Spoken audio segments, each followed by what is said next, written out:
వైఎస్ఆర్సీపీ ప్రభుత్వం ధరల్ని పెంచలేదు, మద్యంపై పన్నులనే పెంచారు. గత టీడీపీ ప్రభుత్వంలో కంటే వైఎస్ఆర్సీపీ ప్రభుత్వం మద్యం విక్రయాల్ని గణనీయంగా తగ్గించింది. కానీ పన్నులను పెంచడంతో ఎక్సైజ్ శాఖకు ఆదాయం పెరిగింది. దాంతోనే ప్రభుత్వ ఖజానాకు ఆదాయం పెరిగింది. మరి ఎక్సైజ్ శాఖ ఆదాయం పెరిగితే ఇక ప్రభుత్వ ఖజానాకు నష్టం ఎక్కడ వాటిల్లింది? కుంభకోణం ఎక్కడ జరిగింది? అంటే ప్రభుత్వ ఖజానాకు 3,200 కోట్ల నష్టం వాటిల్లిందని సిట్ చెబుతోంది. అంతా అవాస్తవమే కదా. ఇది కక్ష సాధింపు కేసు కాక ఇంకేంటి? సిట్ నమోదు చేసింది పూర్తిగా రాజకీయ ప్రేరేపిత కేసు. వైఎస్ఆర్సీపీ ప్రభుత్వ హయాంలో మద్యం విధానంపై ప్రస్తుత ప్రభుత్వం రాజకీయ కారణాలతోనే అక్రమ కేసు పెట్టింది. గతంలో టీడీపీ ప్రభుత్వంలో చంద్రబాబు అవినీతిపై నమోదైన కేసులను కప్పిపుచ్చేందుకే ఈ కేసును నమోదు చేసింది అని మాజీ అడ్వకేట్ సీనియర్ న్యాయవాది శ్రీరామ్ ఏసీబీ న్యాయస్థానానికి వివరించారు. 2018 నుంచి 2024 మధ్య మద్యం విధానంతో ప్రభుత్వ ఖజానాకు 3,900 కోట్లు నష్టం వాటిల్లిందన్న సిట్ అభియోగానికి ఎలాంటి ప్రాతిపదిక లేదని స్పష్టం చేశారు. అందుకు సంబంధించి న్యాయస్థానానికి కనీసం ఒక్క ఆధారాన్ని కూడా చూపించలేకపోయారని గుర్తు చేశారు. దీన్ని బట్టి స్కామ్ అనేది ఒక కట్టుకథ అని స్పష్టం చేశారు.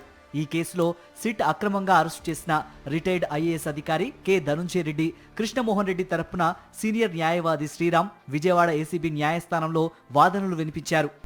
ఈ కేసులో నిందితులు ప్రతి ఒక్కరిపై దర్యాప్తునకు 17A కింద ముందే అనుమతి తీసుకోవాలని, మొత్తంగా అందరిపై ఒకేసారి 17A కింద అనుమతి తీసుకున్నామని కేరళ హైకోర్టు తీర్పును ఉటంకిస్తూ సిట్ చెబుతున్నది సరికాదన్నారు. ప్రతి ఒక్కరిపై విడివిడిగా 17A కింద అనుమతి తీసుకోవాలని సుప్రీంకోర్టు స్పష్టంగా ప్రకటించిందని గుర్తు చేశారు. ఈ నిబంధనను సిట్ ఉల్లంఘించింది కాబట్టి ఇది అక్రమ అరెస్టే అవుతుందని శ్రీరామ్ న్యాయస్థానం దృష్టికి తీసుకెళ్లారు. ముందస్తు బెయిల్ ఇవ్వనంత మాత్రాన నిందితులను హడావిడిగా అరెస్టు చేయకూడదని సుప్రీంకోర్టు చెప్పిందని, అరెస్టుకు ఉన్న అధికారాన్ని పోలీసులు దుర్వినియోగం చేయవద్దని ఇటీవలే స్పష్టం చేసినట్లు గుర్తు చేశారు. ఖచ్చితమైన ఆధారాలు ఉంటేనే అరెస్టు చేయాలని చెప్పింది. కానీ ఈ అక్రమ కేసులో ధనుంజయ రెడ్డి, కృష్ణమోహన్ రెడ్డికి వ్యతిరేకంగా సిట్ స్పష్టమైన ఆధారాలేమీ చూపించలేకపోయిందన్నారు. కనీసం న్యాయస్థానానికి కూడా సమర్పించనే లేదన్నారు. ఇక ధనుంజయ రెడ్డి, కృష్ణమోహన్ రెడ్డి దేశం విడిచి వెళ్లే అవకాశం ఉంది కాబట్టి అరెస్టు చేస్తున్నామని సిట్ చెప్పడం పూర్తిగా అవాస్తవం. నిందితులుగా చేర్చక ముందే వారికి వ్యతిరేకంగా సిట్ లుకౌట్ నోటీసులు జారీ చేసిందని, సిట్ అక్రమంగా అరెస్టు చేసిందని న్యాయస్థానం దృష్టికి తీసుకువెళ్లారు శ్రీరామ్. మరోవైపు సిట్ అరెస్టు చేసిన retired IAS K Dhanunjaya Reddy, P Krishnamohan రెడ్డికి న్యాయస్థానం ఈ నెల 20 వరకు రిమాండ్ విధించింది. వారిద్దరిని సిట్ అధికారులు శనివారం ఉదయం విజయవాడ ప్రభుత్వ ఆసుపత్రికి తరలించి వైద్య పరీక్షలు చేయించారు.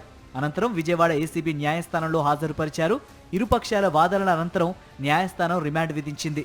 వారికి ప్రత్యేక వసతులు కల్పించాలని తన ఆదేశాల్లో పేర్కొంది.